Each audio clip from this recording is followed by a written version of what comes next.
er ikke sket i Danmark siden 1932 på Dyrehavsparken. Indvielse af en større trærutchebane, men nu står landets største af sin art færdig i forlystelsesparken Fårup Sommerland. It's 30 tons of bowls and nuts and... På indvielsesdagen er 50 trærutchebane-entusiaster fra hele verden mødt op for at være blandt de allerførste, der får en hestblæsende oplevelse i den 622 meter lange bane, hvis højeste punkt er 20 meter. Men sammenlignet med mange andre rutsjebaner i verden over, er det ikke ret højt. The thing about roller coasters is, especially people who don't ride them very much, they look at a roller coaster, and if it's 80 meters high, they think that must be a great roller coaster. But if they look at a ride that's just 20 meters high, they go, that can't be very good. And they're very wrong.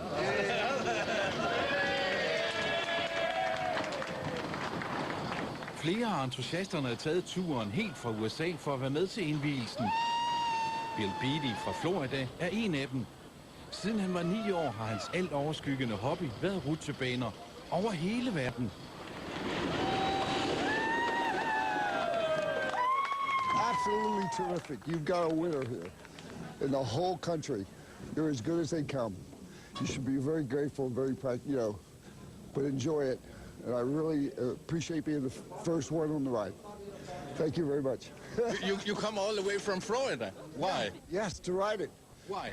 Because it's a wooden coaster, and I've been told it was one of the best, and it is. So that's why I came here. Oh, it's a small-sized coaster, but size doesn't matter. It's top speed and a lot of airtime, so it's good fun to ride.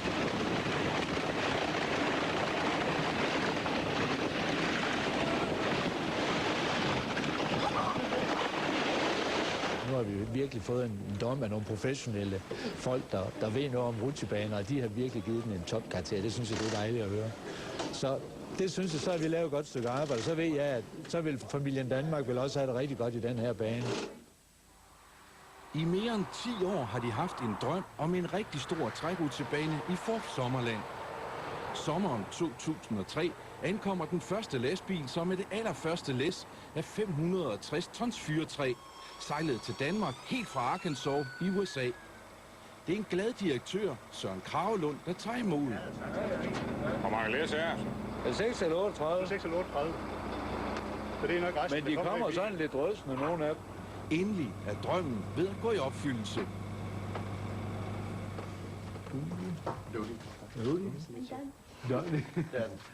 So, here's a model. Ikke kun træet, men også de, der skal stå i spidsen for byggeriet af den enorme rutschebane, kommer fra USA. And then also you have this, for this handicap, then we have made this ramp 60 meters. Where do you want to start? All the way up. This is your hardest thing. Banen skal hedde Falken, fordi den bygger lynhurtigt og elegant. Start here at your station and come this way and then go that way. Den skal bygges af det verdenskendte rollercoasterfirma S&S Power i Utah. Hvis folk her er med til byggemøde lige inden det hele går løs. Vi prøver lige at finde ud af, hvem der skal gøre hvad. Fordi der er jo mange mennesker, der skal involveres i det her projekt for at få det op at stå. Og så særdeleshed, når nu folk de kommer fra USA, og der kommer 25 mand, der skal arbejde på det her projekt, så skal vi også sådan set vide, hvad det er, vi skal gøre. Fordi vi skal lave fundamenter, og vi skal lave alt jordarbejdet. Så det er meget vigtigt for os at vide, at hvor er det hen, de ting henne. Og så kommer der jo en hel masse ting også, vi skal have. Det er sådan noget med strøm, og hvordan kommer der strøm ind, og hvor skal kablerne gå hen, og dræn og køsystemer og sådan noget. Så det er det, vi lige ved at prøve at etablere nu, og således, at når vi har det her, så skulle vi gerne have sådan nogenlunde idé om, hvem gør hvad. Kvinden, der har designet Falken, er Danish. Hun står bag flere af verdens allerpopulæreste trærutchebaner. Det er ikke for fremmede. Hun har lært det. My father did this before me, and he built 25 coasters.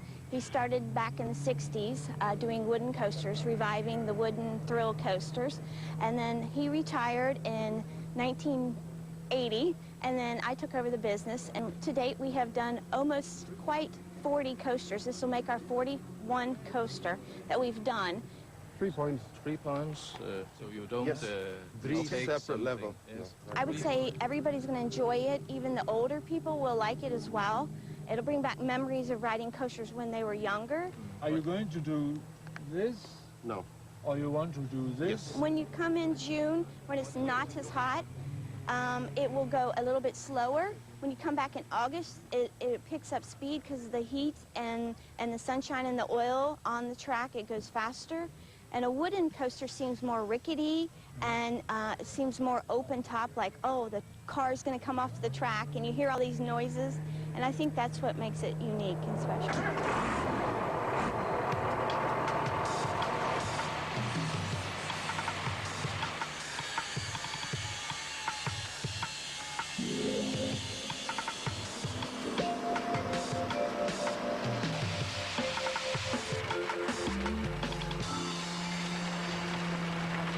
Det er en meget international og koloristisk arbejdsstyrke på omkring 30 mand, der skal bygge Falken.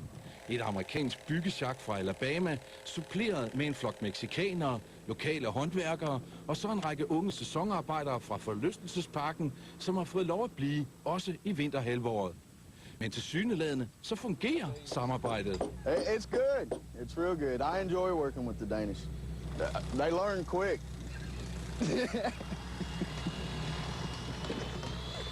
I'm single. I don't know if I'm ready to have a family. I'm young, and I still need to learn a lot about life, about myself. Because to be 22 years old and get married, that's pretty young. I mean, I wouldn't mind having a family, but not right now. Yeah, it's hard. It's hard to have a family when you're doing a job like this, because you're traveling all the time and you can't tend to your family. Yeah, where have you been? This is my first time to do this. I was an electrician in America before I did this. I did electrical work. And so I wanted to travel the world, and so that's what I'm doing now. I want to travel and see more things and experience more things. This is your first coaster? First coaster for me. Everybody else out here has been doing it 15 years, 5 years, and I'm the only one that's only been doing it for a short period. I har været i byen sammen, ikke? Jo, vi har været ude og drikke lidt. Det skal jo til. Det bliver vi nødt til at vise dem, hvordan det foregår heroppe. Hvor var I henne? Vi har været i Aalborg nogle gange. Men det er på Endegade? Ja. Hvad sagde Jason til det? Jamen, han var glad for pigerne derude. Yeah. Never seen so many blondes on one street. Never. There's so many beautiful women there. I enjoy the women. So why don't we all just have fun?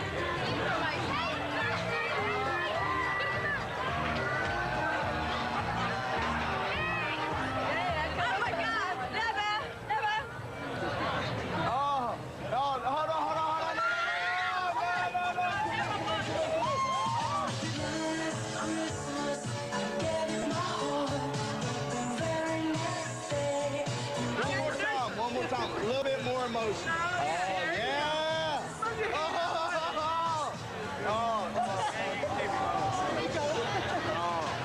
Both y'all, gorgeous. Maybe I'll be y'all tonight. Yeah. Jeg har mødt dem inde i Jomfru-Ane-gade et par gange. Der ser de det. Det var sgu sjovt. Det var meget sjovt. De synes, at Robin, det var det bedste sted i Jomfru-Ane-gade, hvor vi andre har sådan lidt et indtryk af, at det er et af de værste steder, hvor rockerne de holder til. Men det var fordi, at det mindede det meget om de amerikanske bare hjemmefra. Jeg synes, det var super fedt. Men de slog sig også løs.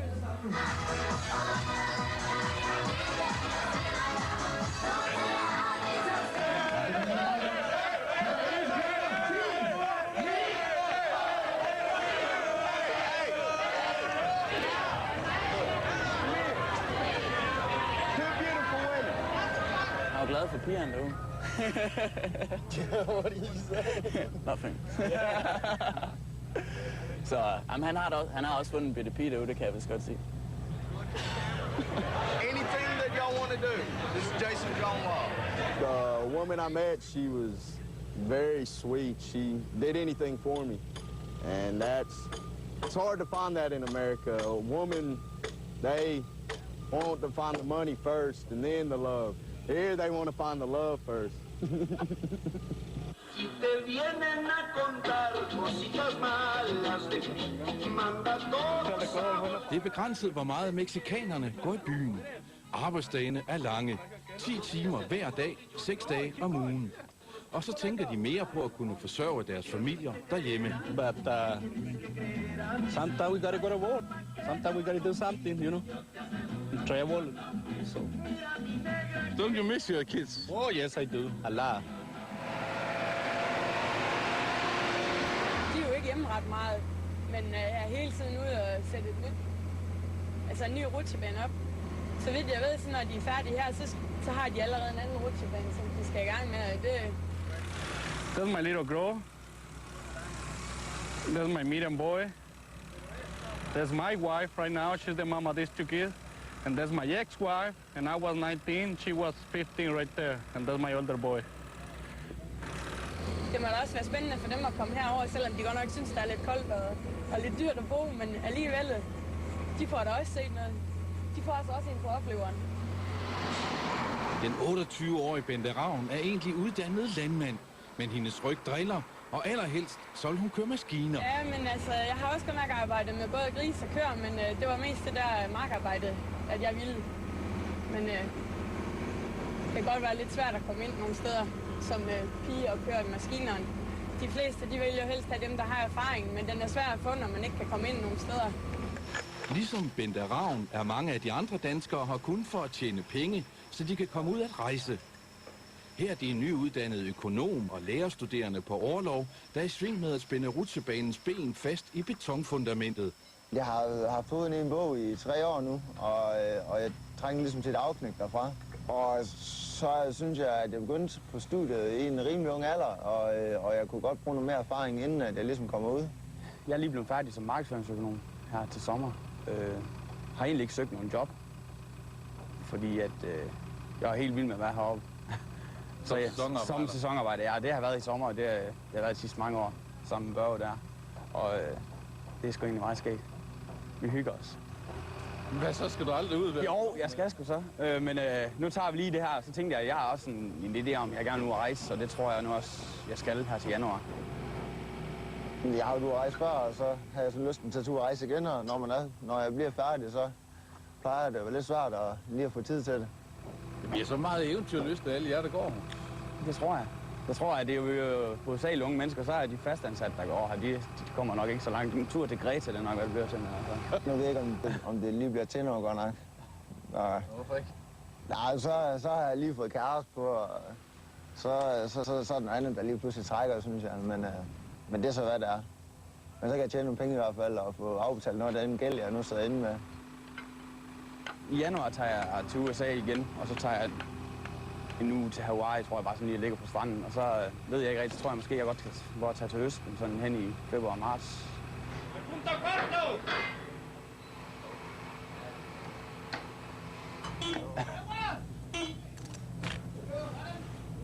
Okay.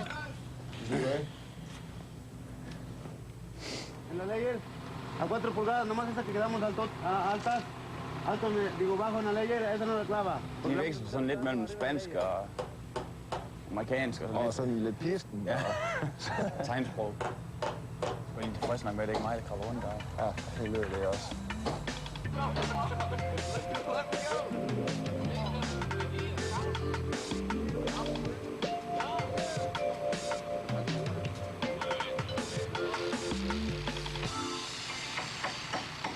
Very dangerous.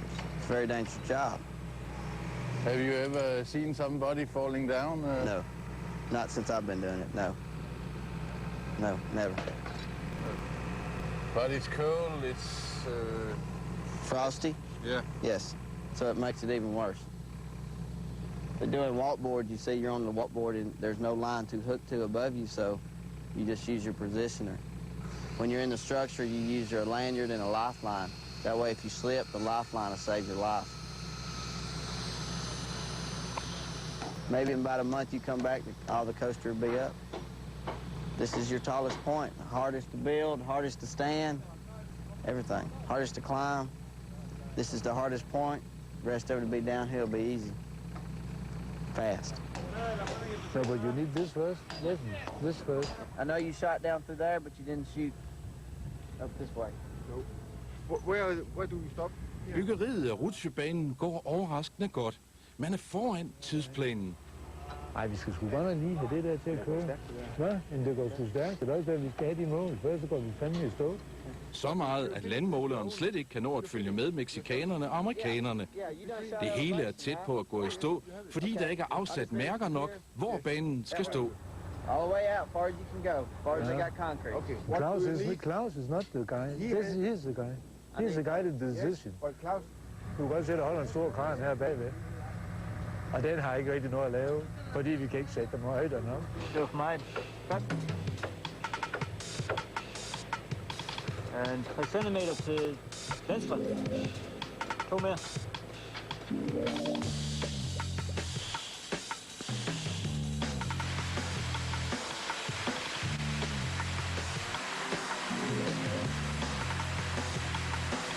Hvad synes du om, at der både er amerikanere og mexikanere her? Jamen, det er da dejligt. De er dygtige. Det er de. De er meget dygtige. Hvordan kan du se det? Det kan vi se ned i kavlet deroppe i. Får du snakket med dem? Nej, for det er han god til det. Og vi går hen og støber, så kan vi ende være derhen, og vi har nok at lave herhen hele tiden.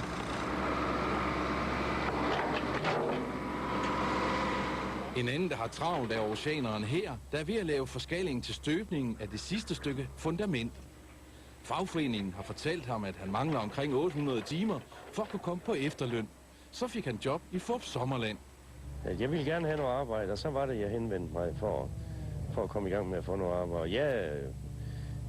Jeg er sgu faktisk ligeglad med, hvad jeg laver. Altså, det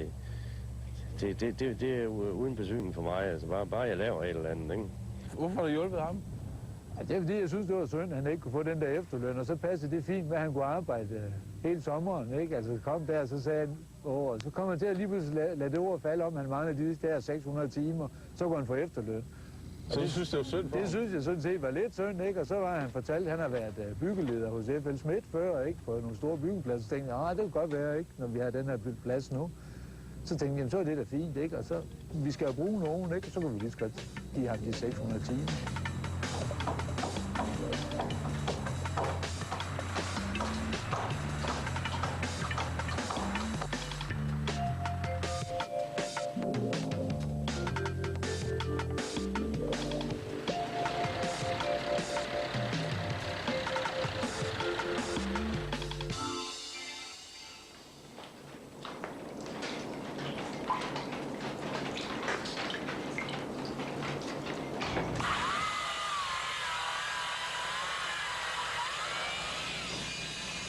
Efter godt en måneds juleferie er rutsjebanebyggerne klar til endnu en tørn.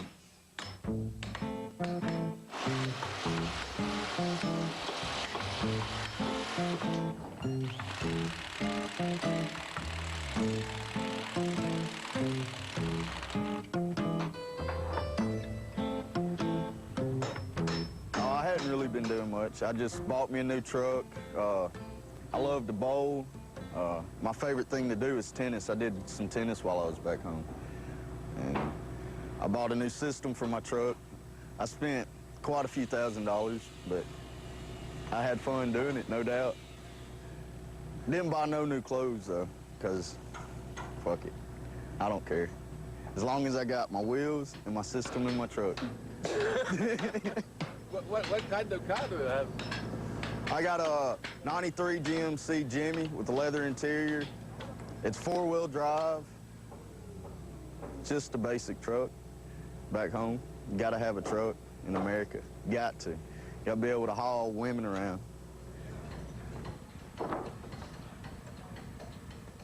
Back home, I could just drive to the nearest fast food place and buy some KFC, eat me some chicken, drive on down the road, listen to my music in my car, and go see some friends.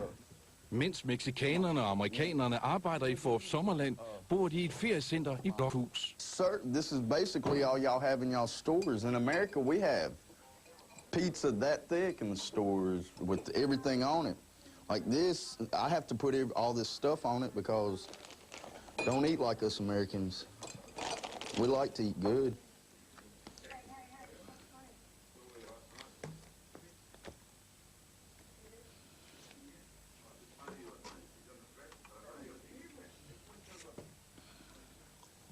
This is where I sleep. I don't sleep in the bed because it's lonely in the bed by yourself.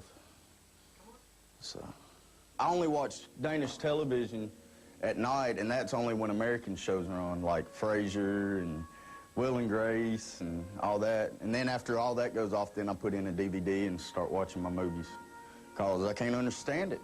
And if I can't understand it, I don't get entertained. At ease, gentlemen. Welcome to the new cavalry. That was when it snowed when we was here that first time. That's the biggest snow flurries I've ever seen in my life. Really? Yeah. But see, in Alabama, it don't snow that much. For 30 minutes, it snowed hard. But, I mean, some of them snowflakes were just so huge. It was unbelievable.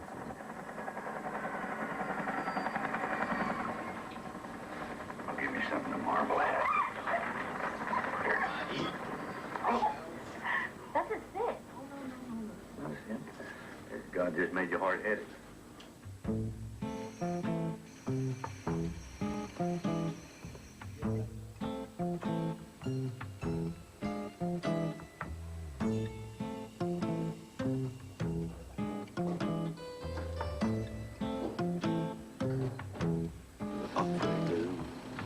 Det er sgu sjovt at se, også hvor meget man siger, og hvor hurtigt man kører. Ja. Kan køre hele vejen rundt, og man går i stå, eller det bliver meget, meget spændende at se.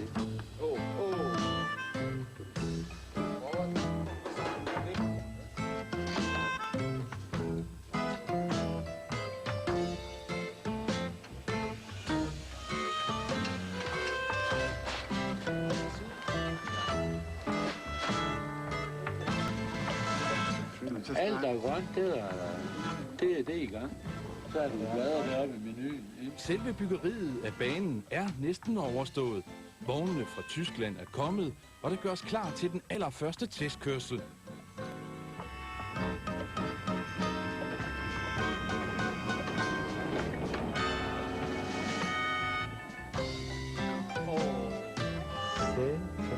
De er kommet under tidspres. Toget vil ikke rigtig køre hele rutsjebanen rundt, og dagen efter skal den godkendes af myndighederne. Det begyndte at blive for koldt, og så bliver lejerne, olien i lejerne, de bliver mere stiv. Og så er det, at det ruller ikke så let. Det er lidt det, der er lidt forudsigeligt desværre, at den skal stoppe derhenne på et bakketop. Men det er grufuldt ærgerligt, fordi det var så tæt på. Og det, der nu kommer, det er, at den tid, vi nu skal bruge for at få det i gang, det er altså, nu bruger vi her i aften for at få toget på plads til morgen tidlig, og så starter vi morgen tidlig, og så kører vi igen. Og så regner vi med, måske bliver der en gang mere, den hænger fast, og så ellers så skulle den køre derfra. Er der noget, som du kan se, det mangler for, at det her ikke bliver godkendt? Nej. Det overlader jeg til min gode ven nede fra Teknologisk Institut. Det er helt hans. Når vi går herfra og siger, det er i orden, så er det i orden. Lolin, skal lige tur op i Bøtex sammen. Skal du så gå ud og have en tur ind? Over på et tidspunkt, det ender nok med det. Glæder du dig? Ja da, der er en dreng i en hver voksen mand. What is he waiting for? You all right?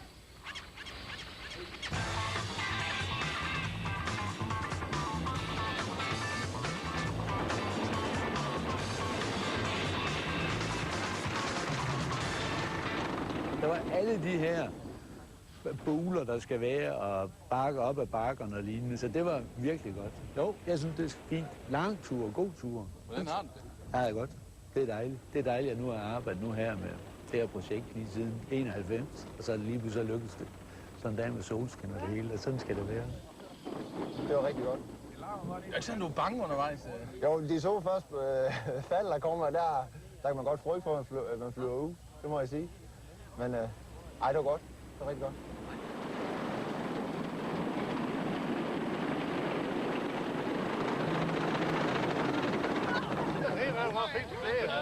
Hvordan er det? Hvad? Det er helt vildt godt. Den er bare så sjov. Det var helt fantastisk. Og nu er vi her en ekstra tur. Energipåvirkning har jo den uheldige egenskab, at hvis den varer for længe, så bliver man syg. Man bliver alvorligt syg af det. Og alle de ting, det er de ting, vi skal have tjekket af på den. Nu har jeg prøvet den og været igennem den 2 gange. Jeg synes, det er en pragtfuld rutsjebane.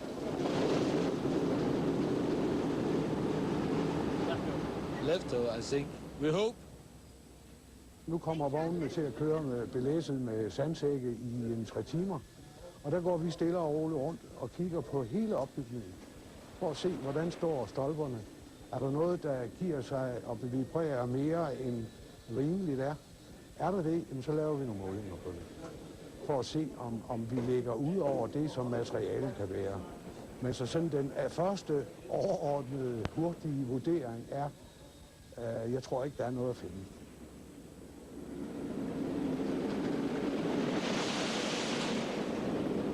Kan du høre, det var tunnelen?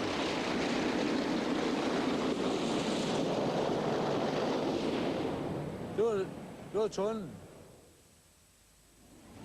Et par dage før Fårup Sommerland åbner, er der snigpremiere. Nogle af de, der har købt et årskort på internettet, bliver de allerførste gæster, som får lov at prøve rutschebanen.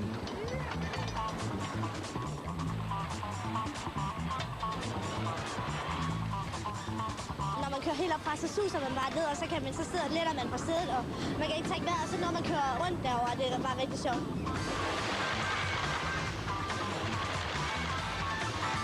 Hvor lang tid har du glædet dig til det her? Cirka en måned. Hvordan er den? Den er frygtelig. Jeg er for gammel til i hvert fald. Det tror jeg. Hvad var værst? Ja, det var sgu den store derhen, der gik ned af der.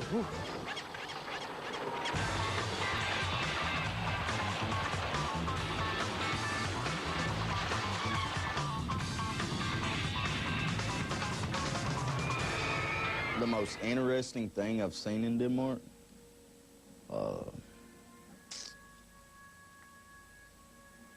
I guess it'd have to be Jon Flanagan.